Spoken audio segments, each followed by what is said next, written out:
Kindaichi and his classmates came to the Opera Hotel for the drama club's training camp on the island, which has been stormbound. 3 members of the club were killed one after another. The detective and Kindaichi chased the suspect, the mysterious Kagetsu, down a hallway, but he disappeared, his mask left floating in the ocean. In the middle of the night, Miyuki clings to Kindaichi, searching the theater for clues. The splatter pattern of the blood on the floor ends abruptly right before the stage ends. Kindaichi instantly realizes the back of it. After putting down the curtain, there is more blood splattering on the edge. Refreshing his memory about Orie's upset mood, a lot of dust on Miss Ogata's pantyhose and Orie's scream, Kindaichi deduces that the murderer destroyed Miss Ogata's clothes because of splashes of blood. However, he didn't destroy her pantyhose covered with lots of dust, hence Kindaichi easily discovered the missing fake nail from Miss Ogata's finger in the dusty sound room.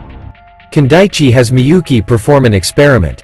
After that, he knows the curtain can soundproof when it is dropped, and how the killer set up his alibi. The point is, if he wanted to avenge Fuyuko, why is Ryoko still left? Kindaichi couldn't sleep last night, so he gets up early to have some coffee. The hotel owner talks to Kindaichi that a boat is supposed to come from mainland around 10 o'clock. Kindaichi penetrates the killer's mind due to the vanishing of a clock on the sideboard. After getting Miyuki to do something, Kindaichi walks straight into Arimori hastily for a meeting in the dining room. Arimori is puzzled about the change of the seating arrangements. Kindaichi says that he is going to unmask the culprit and his plot. The day before they got to the hotel, the murderer checked into by the name of Kagetsu. After he strictly told the staff not to disturb him, he sneaked off the island by a rubber boat which fit into his suitcase with a small motor.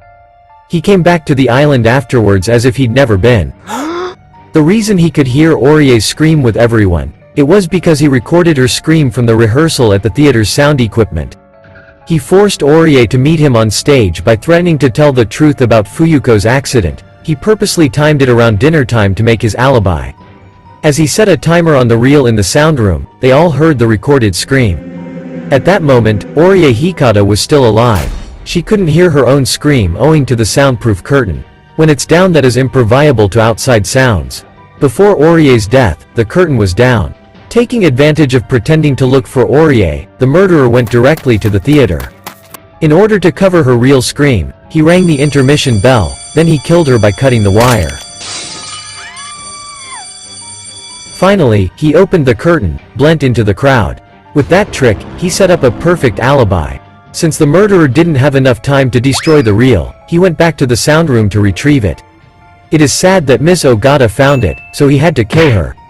Her fake nail was found in the sound room. While everyone bounces anxiously up and down, Kindaichi asks them not to move.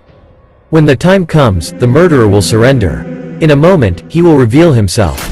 The real murderer faked the death of Kagetsu to commit the final murder. There is a trap in the dining room for the 4th victim. A tense silence settles over the room, there is only the ticking of the clock. Arimori suddenly stands up and quickly falls to the ground, the others are totally bewildered. Kindaichi stands in front of Arimori and declares Arimori to be the murderer. The combination of the missing clock and the crossbow created a trap. He could use a string to tie down the launcher for the arrow and put a blade on the short hand of the clock. When the time came, the string got cut, and the arrow got shot. The breakfast time is at 7 a.m. All seats are assigned. That would make it easy to kill Ryoko by using a time device. After having gathered everyone but Arimori, Kindaichi bumped into Arimori on purpose in the hallway. Applying the sleight of hand from his grandfather, Kindaichi secretly set Arimori's watch 10 minutes earlier than actual time. Furthermore, Kindaichi changed the seat arrangements as well. Arimori's seat was Ryoko's. Therefore, Arimori quickly fell to the ground to dodge the arrow that blew his cover.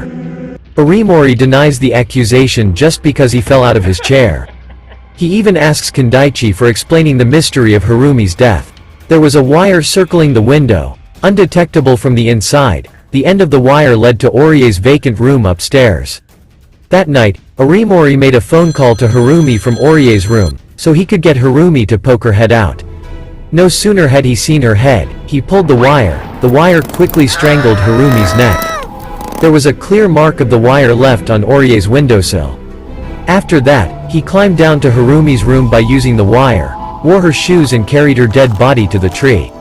As soon as he hanged her body on the tree, he put her shoes back on her feet, then walked on the grass, so he didn't leave his own footprints. Finally, he went upstairs to clean up the mess in Orie's room. To create the mysterious man, he put on the stolen mask of phantoms and peered into Miyuki's window. Arimori insists that he is not guilty, and the murderer fell into the ocean. Kindaichi cries out that was Arimori's trick as well to incriminate Kagetsu, an insubstantial figure. During the chase, the murderer was trapped from both sides. When Kindaichi bumped into Arimori, the phantom had disappeared, his footprints led to the window, and his mask was floating in the ocean. Although there was so much dirt left in the hallway, there was nothing on the window ledge. Given that the height of the window, it's impossible to get out without stepping on the ledge. That meant he was still in the hallway. After turning the corner, he tore off the mask and cloak, then threw them out the window. He waited for Kindaichi and Mr. Kenmochi at the corner, and acted like he was coming from the other side of the hall. So, basically, the first person Kindaichi and the detective met upon turning the corner must be the murderer. It was Arimori. Knowing that he can't quibble, he grabs Ryoko with a knife touching her throat. Arimori and Fuyuko are a secret couple, they were going to get married. Arimori knew 3 girls who indirectly caused Fuyuko's accident. Instead of being grateful to Fuyuko for not disclosing their crime, they sneered at her kindness. Fuyuko exposed her burnt face to the world before taking her own life. As a result of her final words, Arimori made up his mind to avenge her. He decided to kill the 3 girls with his own hands.